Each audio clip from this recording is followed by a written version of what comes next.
Deus, querido Pai, obrigada, Senhor, por mais esta oportunidade que estamos tendo de aqui nos encontrarmos.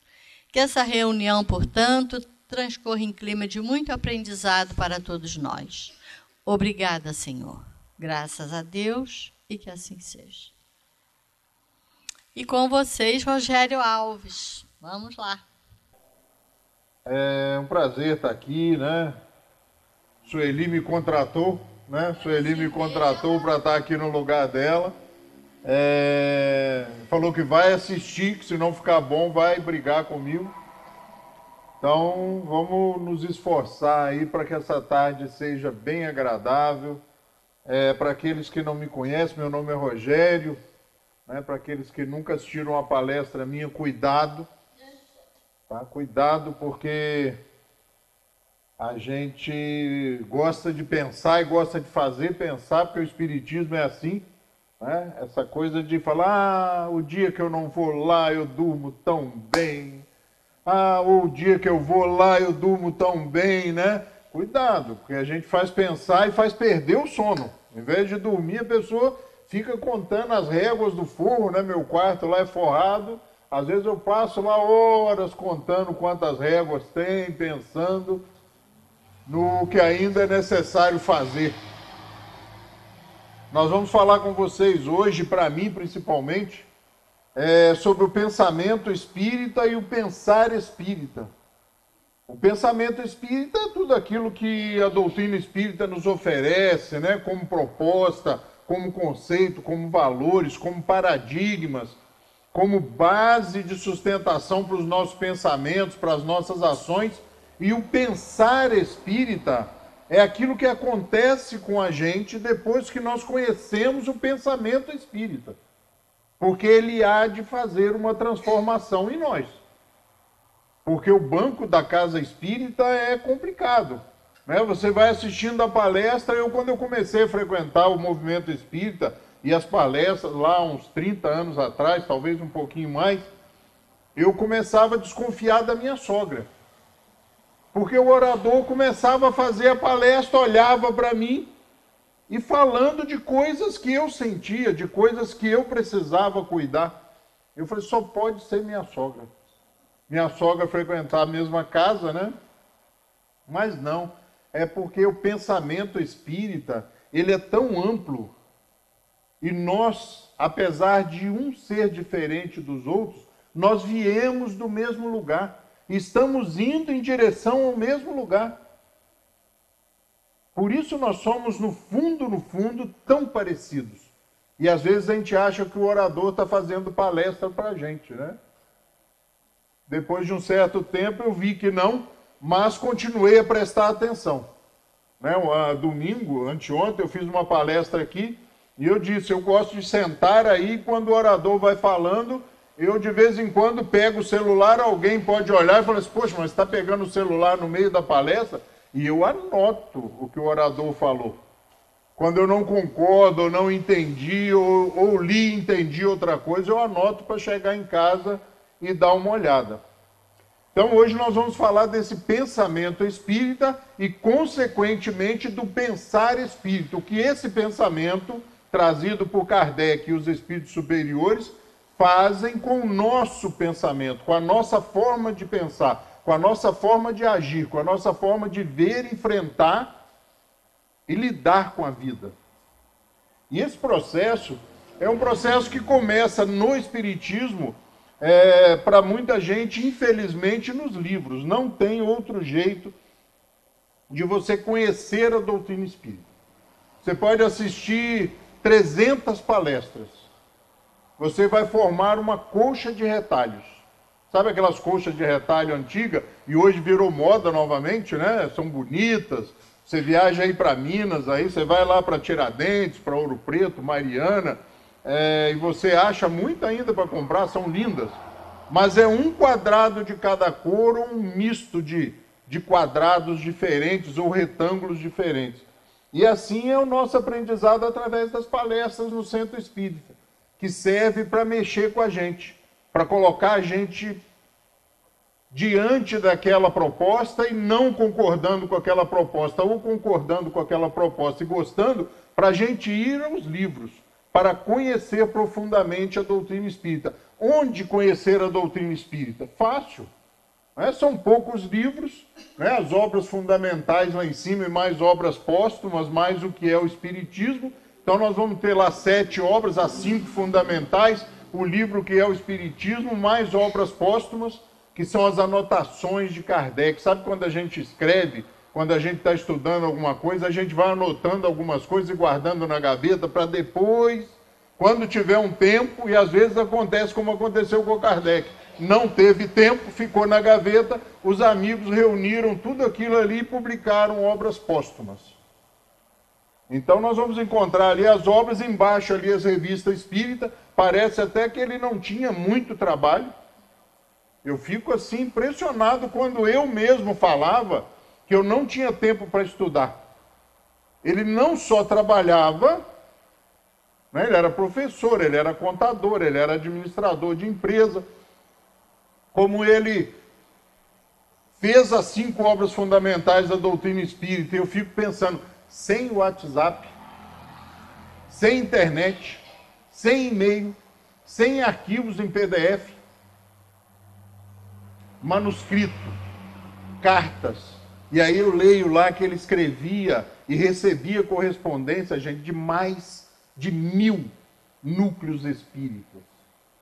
Ele se correspondeu com mais de 1000, para ficar mais fácil, centros espíritas espalhados pelo mundo. Núcleos que estudavam, que ajudaram na codificação, e aí ele, achando que tinha pouco trabalho, falou, então, paralelo a isso tudo, eu vou escrever a revista espírita, vou estruturar a revista espírita, que eram cartas que eles recebiam, que ele recebia, e os amigos, olha, aqui na minha, você está falando espiritismo, aqui na minha cidade, toda noite jogam pedras na casa de fulano. Será o que é? Aqui na minha fazenda, meu gado está morrendo. Será que é a influência dos espíritos? Porque as pessoas começavam a ouvir de espiritismo, e escrevia, ele respondia, ele estudava, ele visitava, e sai ali a revista espírita. Então é um trabalho monumental. Fala, poxa, mas para conhecer a doutrina espírita, vou ter que ler isso tudo? Comece e depois me fala. Não dá para parar, gente. Eu estou envolvido nisso aí há 20 e tantos anos, 30 anos, e eu começo a ler e começo a pensar que eles reescrevem isso de vez em quando. Porque de vez em quando eu me deparo com coisas que eu não me lembro de ter visto antes. Ou de ter lido e não ter entendido da mesma forma que quando eu leio novamente. Essa doutrina ela é muito específica, muito interessante, a ponto de Kardec dizer para a gente, nos seus escritos, eu sou muito amigo dele, não passo um dia sem ler Kardec. E ele diz para a gente, nos seus escritos, nas suas anotações, que a doutrina espírita tem uma característica diferenciada. Porque quando ele forma o primeiro núcleo espírita em Paris, que é considerada a primeira casa espírita, o Centro de Estudos Espíritas Parisiense, ele diz que lá tinha protestantes, católicos, judeus e outras infinitas denominações, incluindo ateus e materialistas convictos, que estudavam o espiritismo na mesma sala, tranquilamente. E é assim.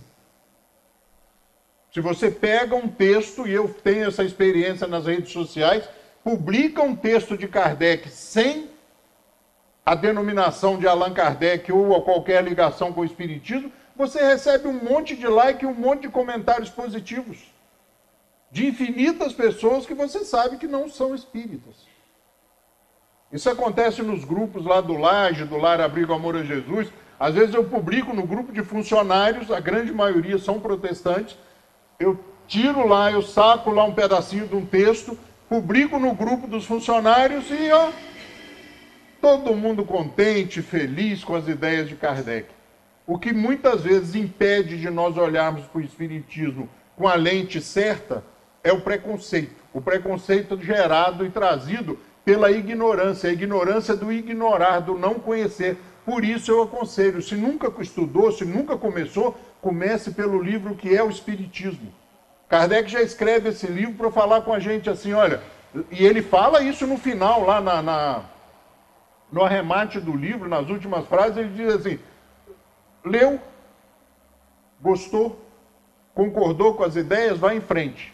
Não gostou, não concordou, pare por aqui. Não vá à frente.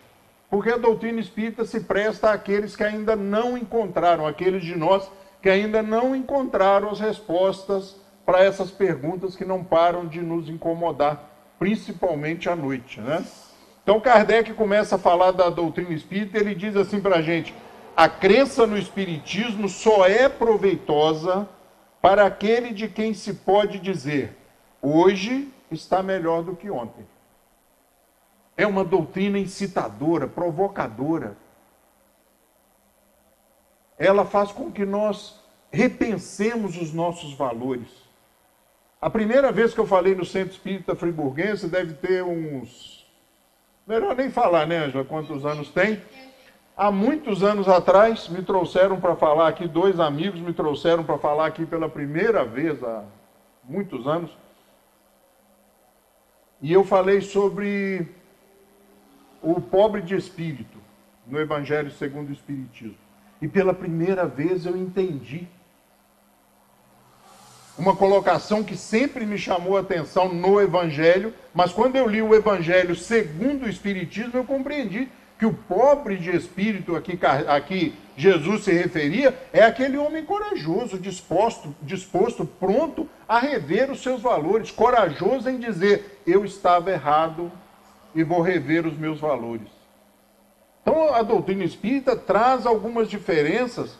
Eu costumo dizer que o espiritismo são luzes novas, lentes novas sobre o Evangelho. Você começa a ver o Evangelho com outra lente. Sabe aquela miopia, aquele astigmatismo danado, né? Eu uso óculos desde os 14 anos de idade. Eu tenho um astigmatismo muito alto, que você tira o óculos e as letras começam a se abraçar. Elas começam a andar na página. O Espiritismo funciona mais ou menos assim. Você lê o Evangelho e fala assim, isso aqui não é para mim. Isso era para Pedro, para Tiago, para não sei quem, né? Não é para mim. Isso era para Agostinho. Não é para mim. Isso aqui é longe, isso é histórico. E a gente costuma, como discurso, dizer, quem sou eu? Né? Mas quando você estuda o Espiritismo, acende uma luz, a lente, os óculos são perfeitos e você começa a ver, eu acho que isso funciona. Vou experimentar. A doutrina espírita é uma doutrina de experimentação. Vê se dá certo, experimenta em você, naqueles que convivem com você, na sua casa. Né? A gente tem mania de experimentar bem longe, né? Ah, se fulano tivesse vindo nessa palestra hoje, olha, chega em casa, né, fala, pena que você não foi hoje. Às vezes é pra gente mesmo, né? E aí eu vou pegar Kardec novamente, ele diz assim pra gente, o espírita deve, diante de seus oponentes, esforçar-se em mostrar por seu próprio exemplo o que a doutrina espírita é. Não basta dizer-se espírita. Aquele que o é de coração prova-o por seus atos. E isso está lá, pessoal, na Revista Espírita de 1867. Né? E por isso eu falei de nós levarmos com a gente o que a gente ouve, o que a gente estuda, o que a gente experimenta no Espiritismo. Levar para a oficina. Onde é a oficina mais próxima? Em casa. No domingo mesmo eu disse aqui, olha, experimente. Dê a outra face em casa. Eu sei que na casa da gente, na casa de vocês, ninguém fala alto, ninguém perde a calma, né? Ninguém bate porta. É todo mundo tranquilo, espírita, todo mundo calmo, todo mundo se entende, né? Aquela paz. Os vizinhos acham que nem tem morador na casa. Mas, na casa de alguém, quando alguém gritar, Quando alguém se alterar por algum motivo, fale baixo. Calma. O que está acontecendo? Calma. E a pessoa automaticamente não vai ouvir. E ele vai dizer, o que foi que você falou, mas o tom já vai ser mais baixo. É dessa outra face que Jesus falava, né, seu Luiz? Mostrar que pode ser de outro jeito. A gente começa a perceber o que Jesus queria dizer para a gente. Porque ele não queria montar uma religião, trazer novos valores, olha, mudar o mundo instantaneamente, não. Ele queria que cada um de nós começássemos a experimentar os seus conhecimentos, porque ele é muito mais experiente. Ele também nasceu e foi criado simples e ignorante lá no começo como nós, só trabalhou mais, caminhou mais, é muito mais velho como espírito e está naquela posição dele.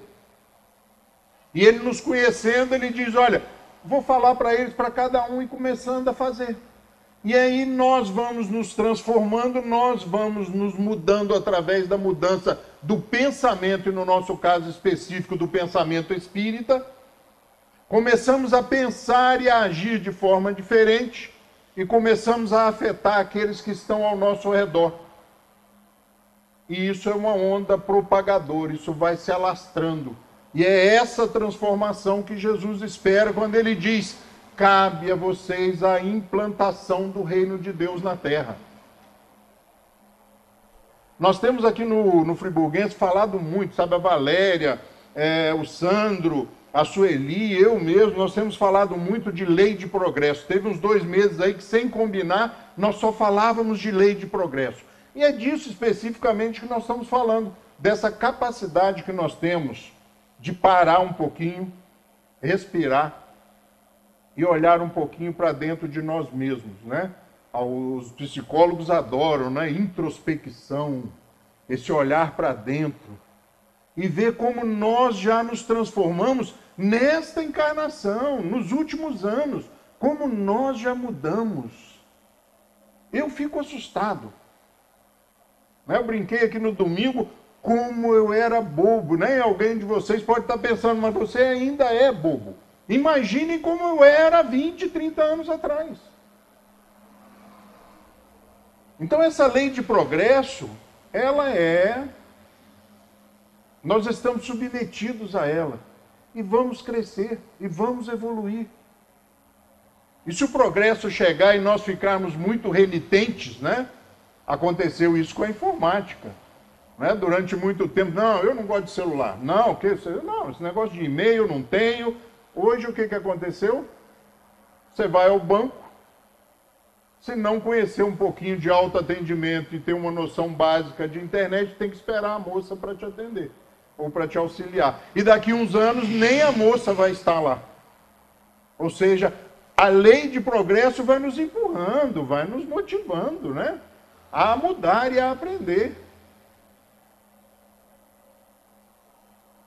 Nós vamos perceber que o progresso intelectual, quando você começa a estudar a doutrina espírita, ele começa a falar alto, né? Eu brincava com Armando Aragon, que era muito amigo assim, de estudos na Casa Espírita, dizia, Armando, eu consulto mais o dicionário do que leio as obras de Kardec. Né? Traduções, né, de um francês totalmente clássico e erudito para um português feito pelo Dr. Guilom Ribeiro. Guilom Ribeiro era nada mais, nada menos do que o secretário de Rui Barbosa. Então dá para imaginar, ele escrevia discursos para Rui Barbosa ler. Então traduziu de um francês clássico, erudito, totalmente acadêmico, que é a escrita de Kardec, para um português purista. Iniciozinho do século XX. E eu passava mais tempo no dicionário do que lendo realmente as obras. Porque se eu fosse em frente, eu não conseguia entender. Então o Espiritismo faz inclusive isso com a gente. Faz com que o nosso vocabulário se amplie, com que as estruturações de frase comecem a ficar mais harmoniosas, com que nós percebamos a necessidade de estudar um pouquinho mais. Olha só, Só isso já começa a transformar a vida da gente. Só esse interesse pela leitura, pela simples leitura, né, não é mais para passar no Enem. Não é mais para fazer prova, não é para fazer resumo. Né? Porque o Clóvis de Barros Filho costuma dizer, a gente lê o Machado de Assis, né, eu li o Alienista para fazer prova. Agora eu voltei lá e li o Alienista por prazer. Por quê? Porque eu comecei a estudar. Porque eu peguei gosto pela leitura. Eu me viciei em leitura. Eu gosto de ler. E quando eu não posso ler, eu viajo muito. Eu não posso ler porque às vezes eu viajo dirigindo. Audiobook. Audiobook no carro. Eu li através de audiobook agora em 2022 2 livros. O Vermelho e o Negro e 1984. Só através de audiobook. Então você vai ganhando essa necessidade, esse prazer de ler por ler. Eu fui ler O Pequeno Príncipe há 2 anos atrás, gente. A minha vida inteira eu ouvi falar, o Pequeno Príncipe, não, é muito bom esse livro, é uma beleza, e nunca tinha lido. Tentei ler Shakespeare há uns anos atrás, há uns 20 anos atrás, falei, não dá, é chato. Agora li a obra completa. Ganhei uma caixa de presente dos filhos, ganhei uma caixa com a obra completa. Esse processo da intelectualização, por quê? Porque ele vai desenvolver em nós, segundo o Espiritismo, os valores morais. O que são os valores morais? Eu vou trazer do Espiritismo. O que o Espiritismo diz sobre valores morais? A gente estuda o Evangelho e ouve muito, né? Olha, o aprimoramento moral. Jesus nos chama ao melhoramento moral, a apoiar os valores morais. O Espiritismo nos diz assim, ó, que definição se pode dar à moral? Está lá no Livro dos Espíritos, na pergunta 629. Então Kardec pergunta, que definição se pode dar à moral? E os Espíritos respondem, a moral é a regra da boa conduta e, portanto, da distinção entre o bem e o mal. Funda-se na observação da lei de Deus. O homem se conduz bem quando faz tudo tendo em vista o bem e para o bem de todos, porque então observa a lei de Deus. Eu tenho uma outra colocação dos valores morais. Valores morais você constrói, abraça, adota para você mesmo, e são valores inegociáveis. Você não faz, você não vai contra eles nem se fosse invisível. Porque muitas vezes nós abraçamos alguns valores porque tem a plaquinha lá, cuidado, ou atenção, sorria, você está sendo filmado. Valores morais são aqueles que você não negocia, não tem argumentação que faça você atropelá-los. E aí nós vamos encontrar lá na 780 também do Livro dos Espíritos o seguinte, o progresso moral é sempre acompanhado do intelectual? E os Espíritos vão responder, é a sua consequência, ou seja, são 2 asas, né? Os Espíritos e os nossos mentores, amigos espirituais costumam dizer que são 2 asas. A evolução intelectual e, consequentemente, a evolução moral. Porque você passa a saber escolher. Você começa a ter bases e subsídios para escolher, para entender a diferença entre o bem e o mal. Na 780A, eles dizem assim, Kardec não fica satisfeito com a resposta anterior, né? Kardec pega é a sua consequência, mas nem sempre o segue imediatamente. Kardec, vou fazer mais uma. Né? E faz a 780A e diz assim, como o progresso intelectual pode conduzir ao progresso moral? Ou seja, eu não entendi bem esse negócio. Como é que o progresso intelectual pode conduzir ao progresso moral? E os Espíritos respondem, tornando compreensíveis o bem e o mal, o homem pode então escolher. O desenvolvimento do livre-arbítrio acompanha o da inteligência e aumenta a responsabilidade pelos atos. Eu já não posso errar mais porque eu sei que estou errado. Mas existe um processo de transição aí, que eu costumo brincar, que é o prazer advindo da contravenção ainda em muitos casos é maior do que o cumprimento da lei. E aí a gente chega em casa, toma um banho, troca de roupa, assiste o jornal, faz alguma coisa, estuda, lê e tal, e deita e o travesseiro começa a espetar. Porque a gente sabe que fez errado. A gente sabe que tratou aquela pessoa de forma equivocada. A gente sabe que houve uma contravenção desses valores éticos e morais. Porque a gente já sabe. E daí em diante fica mais fácil a transformação, porque isso vai virar um incômodo. Né? Vocês devem lembrar de uma frase muito difundida, né? Principalmente na música, né? Sentimento ilhado, morto e amordaçado, volta a incomodar. Fala, não, isso eu não faço mais, que isso? Superei, não, isso aí não, antigamente eu fazia. Aí a gente dá aquela derrapada e fala assim, poxa, tá aí de novo. Mas isso vai criando na gente uma sedimentação desse desagrado, desse descontentamento com a gente mesmo, e a gente acaba mudando, transformando esses valores em valores morais. E aí Kardec não fica satisfeito e faz a 780b, porque os povos mais esclarecidos são, muitas vezes, os mais pervertidos. Gente, isso é lá no século XIX, hein? Isso é lá no século XIX. E os espíritos respondem para ele, o progresso completo é a meta, mas os povos, como os indivíduos, o alcançam apenas passo a passo. Enquanto o sentido moral não estiver plenamente desenvolvido, eles se servem de sua inteligência para fazer o mal. O moral e a inteligência são duas forças que se equilibram apenas com o tempo. Ou seja, olha, e aí Deus, onisciente, vou fazer esse pessoal logo imortal, porque eles vão levar muito tempo para equilibrar esses dois valores, o intelectual e o moral.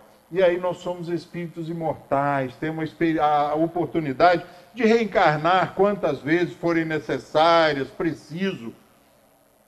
E nós vamos crescendo e transformando e construindo a nossa individualidade.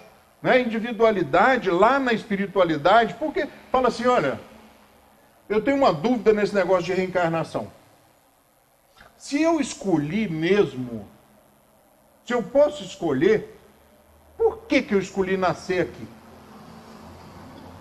Eu não ia escolher. Ah, mas quando nós estamos lá no plano espiritual, vivendo a vida na erraticidade, a gente fica mais corajoso. Porque nós não dispomos somente da nossa personalidade atual, somente o que nós sabemos, vemos e aprendemos aqui nessa encarnação. Nós não esquecemos momentaneamente tudo que nós já vivemos? Quando você desencarna, você começa a acessar todo esse manancial de experiências. E aí você desfruta da sua consciência da individualidade, ou seja, a soma do Rogério, quando eu fui Maria, quando eu fui José, quando eu fui Pedro, quando eu fui para aí atrás. Né? Inúmeras, milhares de encarnações. E aí eu fico mais corajoso, minha visão fica mais dilatada, mais ampliada, eu consigo ver melhor os objetivos. E aí eu começo a fazer escolhas baseadas na minha necessidade individual, na minha necessidade de crescimento individual, onde nós escolhemos nascer e viver onde nós nascemos e vivemos. Meus filhos, quando eram pequenos, eu sempre fui muito positivo, vou usar a palavra positivo para não falar impositivo, e eles diziam assim, eu não pedi para nascer aqui. Eu falei, não, vocês lembram da aulinha lá no centro? Pedir e nascer no lugar certo.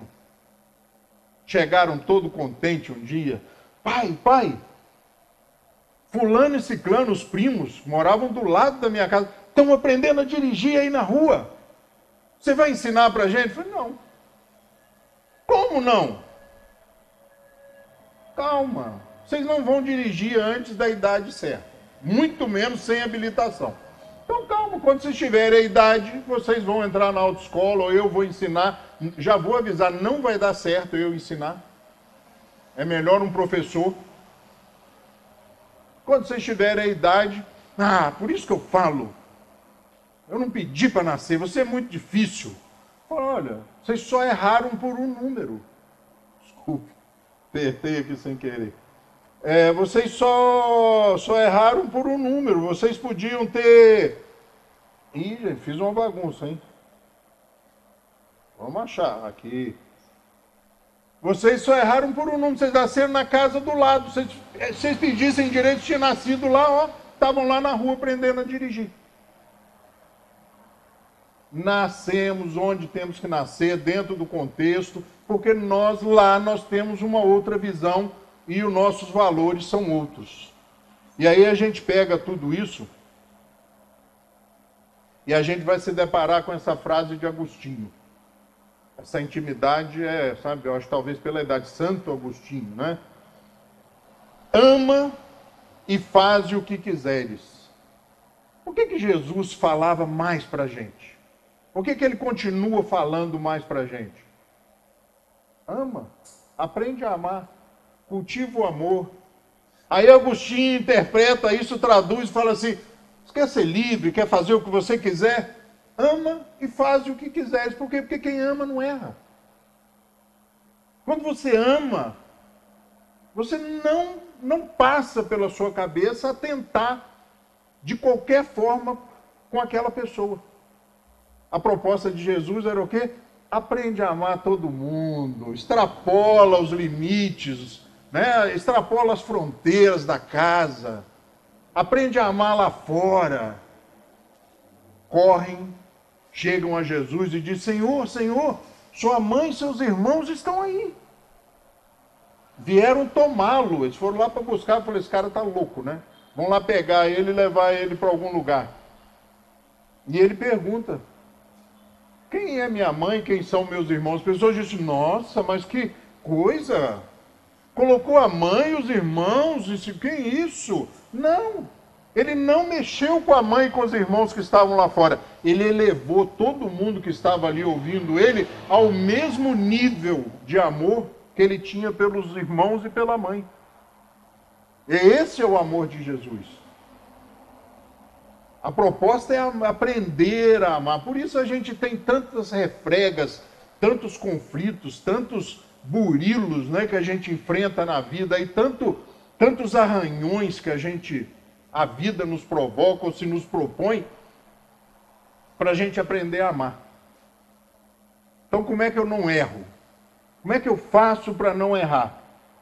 Ama e faz o que quiseres. Ou seja, é a sedimentação dos princípios e dos valores morais.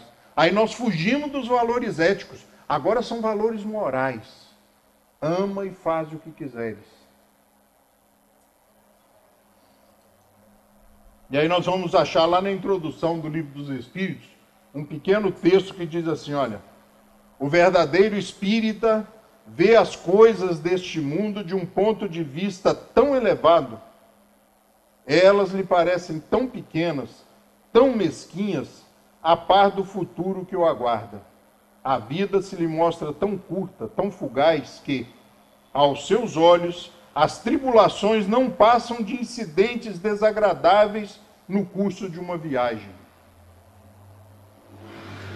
Essa é a função do Espiritismo. Fazer com que nós compreendamos realmente, interiorizemos a tal da reencarnação. Se nós perguntarmos aqui, todo mundo vai se dizer reencarnacionista, acreditando na reencarnação. Se nós ficarmos ali na calçada e perguntarmos até esse motoqueiro, ele falar, não, eu acredito na reencarnação. Você vai encontrar em festas, em grupos familiares, Natal, né? Nós passamos o Natal outro dia.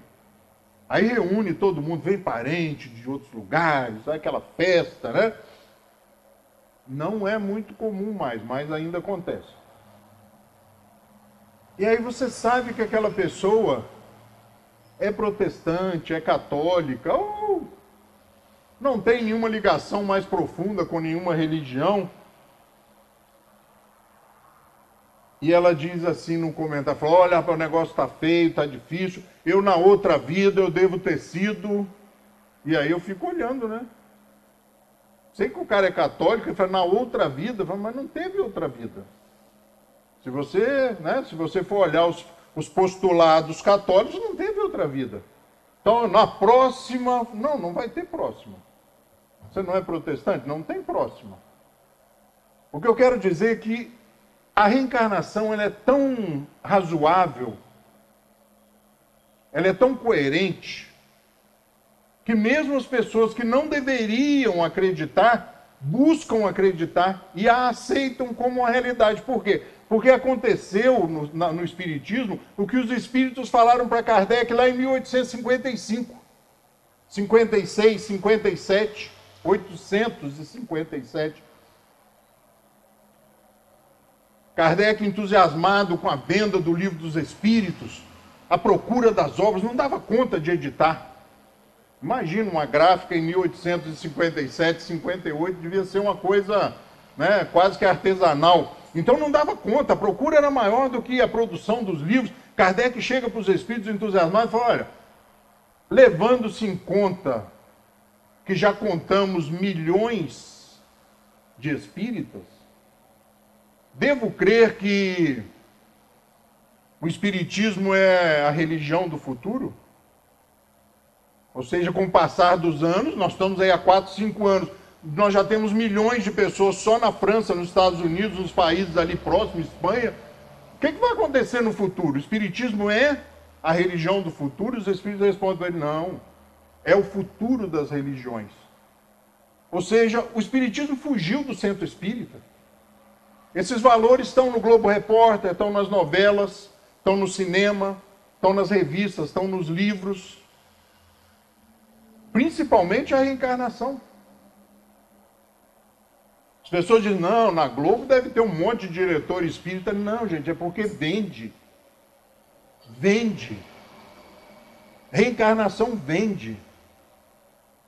Né? Quem aqui, há alguns anos atrás, ele não assistiu Ghost? Ah, meu Deus do céu. Que coisa linda o filme. Quer dizer, deram vestimenta ali, né? Aos conceitos e às propostas espíritas totalmente equivocadas, mas foi necessário para a cinematografia, para trazer para o cinema, foi necessário dar aquela vestimenta. Eu digo que a pessoa que escreveu estudou. Né? Ele não era leigo, ele não era bobinho. Mas então Kardec diz isso para a gente. Como é que nós vamos ser o verdadeiro espírita? Que começa a olhar o mundo com outras lentes, sobre outro prisma, sobre outra ótica. Porque nós passamos a pensar de forma diferenciada. Nós passamos a olhar o mundo e a ver as coisas com outros olhos. Né? Eu brinquei aqui no domingo que a gente anda em Friburgo, né? Cidade calma, tranquila, né? Esse trânsito harmônico. E aí as pessoas, né, param no cruzamento, né? E você olha para o motorista, ele concede a vez para você, para o pedestre atravessar mesmo fora da faixa. Essa coisa boa, né? Não dá nem vontade de você exercitar o pensamento espírita. A gente ouve falar que lá na marginal do Tietê, né, as pessoas botam a mão para fora, xingam, falam impropérios, a gente ouve falar. E aí você pensa, quando for a São Paulo, de forma espírita. E não responde, né? A pessoa está exaltada, ela está fora, como diz, fora da casinha. Então deixa para lá. E as coisas saem tanto de dentro do centro espírita, e a gente não consegue percebê-las lá fora, que olha essa tirinha que eu trouxe. É lógico que não deve dar para ler aí para vocês. Ele diz assim, olha... Todos nós vamos morrer um dia, Snoopy. Aquele pensamento, né, positivo, 8 horas da manhã de segunda-feira, né, tendo que trabalhar, o cara fala, Snoopy, olha, todos nós vamos morrer um dia. E aí o Snoopy responde para ele, é verdade, mas em todos os outros dias não. Isso é pensamento espírita. Ah, eu vou morrer, né? Porque primeiro a gente começa a morrer. A gente começa a estudar o Espiritismo, começa a achar que vai desencarnar. E só depois de muito tempo a gente começa a compreender que vai realmente desencarnar. Então ele diz, olha, todos nós vamos morrer um dia, não é aquela coisa trágica. É verdade, mas em todos os outros dias não. Esse é o pensamento espírita prático. Vai acontecer, mas ainda não aconteceu. Ah, vai vir um planetinha, não sei o que, e vai bater na Terra. Daqui quanto tempo? Ah, daqui 2 meses. Vamos continuar vivendo os 2 meses. Até porque nós somos espíritos imortais. Se bater e destruir o planeta, ó, eu nasço em outro planeta, em outro lugar. Espírito imortal. A gente, sabe, a gente não consegue pensar. Esse processo da reencarnação é uma coisa louca. Eu contei aqui no domingo, né? Vou contar rapidamente, porque o relógio aqui no centro anda muito mais rápido que lá em Conselheiro. Primeira vez que eu fui a um centro espírita foi levado. Minha sogra ou minha futura sogra, você não desagrada, né? Depois de casado, você começa a ficar até mais corajoso. Mas antes você quer ficar bem na foto, e ela me levou ao centro espírita porque eu não estava me sentindo bem. 19, 20 anos de idade. O cara não se sentindo bem é grave. E aí ela me fez ir ao centro espírita. E eu nunca tinha entrado no centro espírita. A Ângela conheceu o processo, né? Existia um processo aqui antigamente que chamava receituário. Você ia lá e conversava com uma médium e um espírito te respondia, te aconselhava e por aí em diante. E aí eu entrei num quartinho, pouca luz, num lugar que eu nunca tinha ido. Tinha uma mulher sentada lá num degrau da escada e ela falou para mim com uma voz estranha. O que você veio fazer aqui, meu filho? Foi minha sogra que me trouxe. Eu não tenho nada com isso. É a mesma que lá no começo falei com vocês, ficava desconfiado que ela falava com o orador dos meus problemas para o cara me consertar. O que está te acontecendo? O que está acontecendo com você? Eu falei, olha, estou enjoado, passando mal, dor de cabeça, náusea. Tá feia a coisa, tá ruim já. Umas 3 semanas que eu estou assim e tá muito ruim. Para de ler o livro que você está lendo que você vai melhorar. Quase caí do banco. Mas como? Para de ler o livro que você está lendo que você vai melhorar. E aí eu, né, para perguntar, porque na hora, que negócio é esse? Que livro que eu estou... Como é que você sabe que eu estou lendo um livro, né? E ainda mais um livro específico. Para de ler o livro porque você é um dos personagens desse livro e isso está mexendo com seus arquivos de memória. De outras encarnações. Eu nunca tinha ouvido falar em reencarnação, gente. Nunca tinha ouvido falar em Allan Kardec na minha vida. E eu fui embora do centro espírita convicto. Pensando assim, falar, agora eu morro, mas eu leio esse livro até descobrir. E fui embora e comecei a estudar o espiritismo. E aí eu ouvi falar em reencarnação pela primeira vez, né? Legal. Como é que funciona isso, minha sogra? Toma aqui. Pá, pá, pá. E eu lia, não, eu devorava. Aos 19, 20 anos, menor, né? E jovem sem causa, eu morava num sítio. Fora da cidade. Radical. Sem energia elétrica. E eu lia. Lia. E todo sábado eu trazia de volta o dever de casa, falei, esse já foi, manda outro. E comecei a estudar. E rapidamente, gente, rapidamente, eu peguei o livro, coloquei na estante, ele está lá até hoje, isso é 1983, coloquei na estante e deixei lá, sabe por quê? Porque o nome do livro era Memórias de um Inconfidente, Confidência Mineira. E eu já comecei, nasci em Minas, mudei para Friburgo só lá pelos 10 anos de idade. Se eu sou um personagem desse livro, no mínimo Tiradentes. Já fiz as contas, comecei por baixo. E comecei a estudar o espiritismo. E aí comecei a aprender que o espírito não retrograda. Tudo que nós aprendemos fica para sempre. Ou seja, nós não que oramos. Aí eu já dei uma desacelerada. Foi talvez Tomás Antônio Gonzaga. Eu não sei nem falar. O homem era um poeta, era um literato, era um purista da língua portuguesa, não dá certo. Bárbara Eleodora. Aí eu já sabia que podia nascer como mulher também, já tinha aprendido. Comecei a ler e aprendi. Também uma purista, uma poetisa. Fiz mais umas contas, não deu certo, eu falei, vou parar por aqui. Guardei o livro, porque o resto do livro eram conspiradores, covardes, delatores, traidores, conspiradores contra os próprios amigos. E falei, deixa esse livro quieto. Aprendi sobre reencarnação um pouquinho. Mas o livro está lá.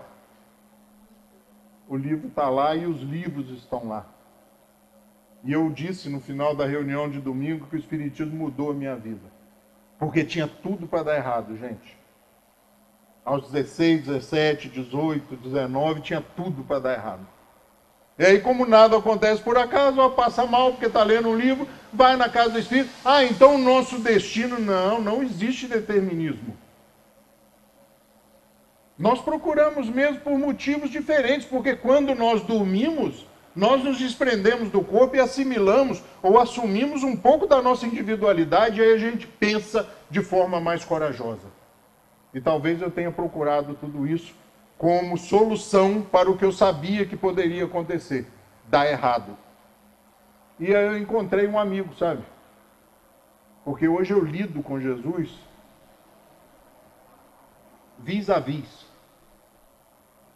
E parei de pedir coisas para ele há muitos anos.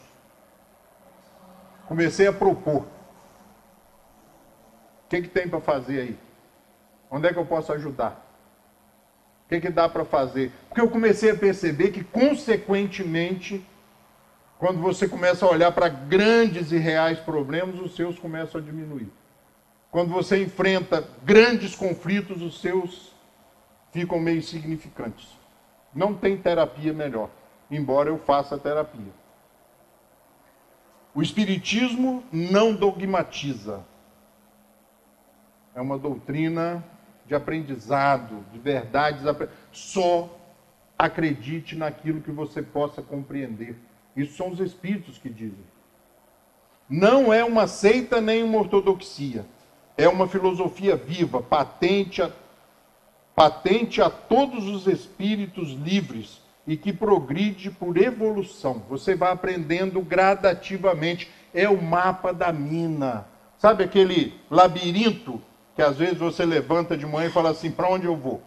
O que eu vou fazer? Como é que eu vou resolver esse pepino? Não vai ter jeito. O Espiritismo começa a te dar. Principalmente se você fizer uso do sono inteligente. Antes de dormir, desliga a televisão, porque depois que criaram o timer, isso é uma perdição, gente. Você calcula e fala, com o sono que eu estou, vou colocar 30 minutos. E dorme com 15. Ou seja, você é atropelado pelo sono. O sono inteligente, segundo os Espíritos ensinaram para Kardec, e ele nos ensinou, é você desligar a televisão, se preparar para dormir. E eu costumo dizer assim, amigo espiritual, conversei com ele agora mesmo, quando a Ângela estava fazendo aqui a prece inicial. Falei, vou falar, você me ajuda aí, tenha pena das pessoas que vão assistir, me ajuda, coordena os pensamentos para não virar uma bagunça na minha cabeça e eu estragar o trabalho. E eu digo para ele assim, olha, vou dormir agora, fica aí do lado vigiando, porque se você não me segurar, você sabe que eu vou para lugar onde eu não deveria ir. Vou fazer coisas que eu não deveria fazer. E tem funcionado. E de manhã você acorda e fala assim, já sei como é que eu vou resolver aquele que eu não sabia que ia resolver. Não tinha solução aquilo aí. Eu já sei como é que eu vou fazer. Eu sou fogo, né? Nossa Senhora, como eu sou bom. Bateu papo com os amigos espirituais a noite inteira. Encontrou com o avô, com o pai, com aqueles que já nos antecederam no túmulo. Já levou um monte de bronca, puxão de orelha, cascudo. E aí levanta de manhã achando que é o must, né? O fera. O Espiritismo coloca na mão da gente o leme, sabe? A gente toma o leme da vida e começa a escolher, a fazer escolhas de acordo com os nossos pensamentos. O Espiritismo funciona sobre o Evangelho como um farol, norteando a nossa caminhada, norteando a nossa viagem. É muito mais fácil. A gente é avisado, a gente se deixa avisar, a gente prevê que há um rochedo, há um arrecife. Ali tem perigo, não passa ali. Não passa ali, não vá ali, ali tem perigo. E a gente começa a correr menos riscos, ou pelo menos os riscos desnecessários. Quando você começa a transferir, ou a transformar, ou a traduzir o pensamento espírita, e isso faz com que você comece a pensar de forma espírita. Para a gente encerrar, fiquem tranquilos, não vai até as 4, a Ângela falou que eu podia ir até as 4h30, mas eu vou parar agora. O Espiritismo é ao mesmo tempo uma ciência de observação, ele é ciência, e a parte científica da doutrina espírita está no livro dos médiuns, não na Gênese, como muita gente pensa. Filosofia no livro dos espíritos, ciência no livro dos médiuns, e religião, ou consequentemente valores morais e religiosos, no Evangelho segundo o Espiritismo. O Espiritismo é ao mesmo tempo uma ciência de observação e uma doutrina filosófica. Como ciência prática, ele consiste nas relações que se podem estabelecer com os espíritos.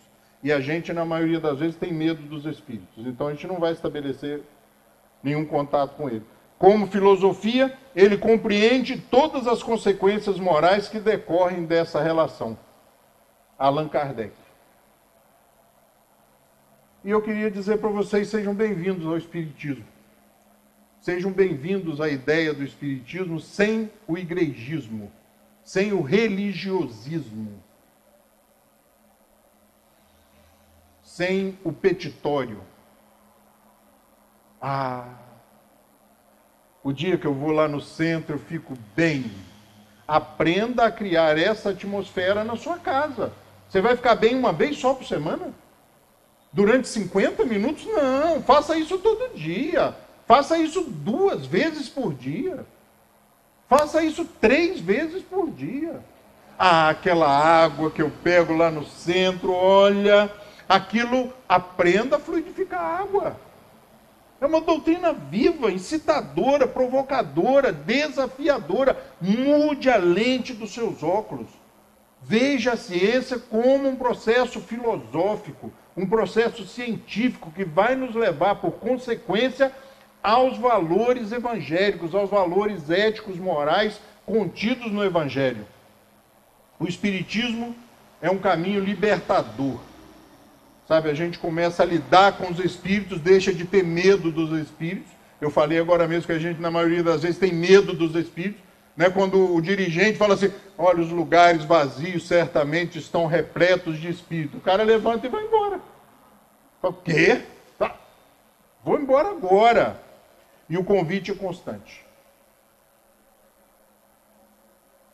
E eu costumo brincar, já tem muito tempo que eu não falo isso.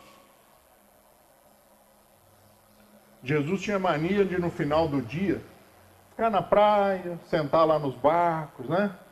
Esperar o pessoal. Eles vão passar aqui. Eles vão vir falar comigo. Sentava lá na pedra, ficava lá, desavisadamente. E eu costumo dizer o seguinte, que ele tenha só um pouquinho mais de paciência. E dizem que ele tem muita. Mas a gente nem precisa de muito, porque a gente está ficando esperto.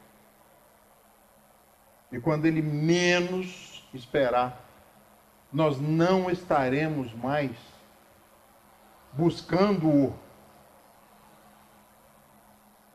querendo. Nós vamos buscá-lo e ao seu lado, ombro a ombro, vis a vis, olhos nos olhos, nós vamos perguntar para ele: onde eu posso ser útil? E ele vai responder: meu filho, olhe lá fora, na sua rua, no seu bairro, no seu condomínio. Todas as vezes que você ajudar, amparar, socorrer, visitar, vestir ao menor dos seus irmãos, é a mim que você vai estar fazendo. Uma boa tarde para vocês.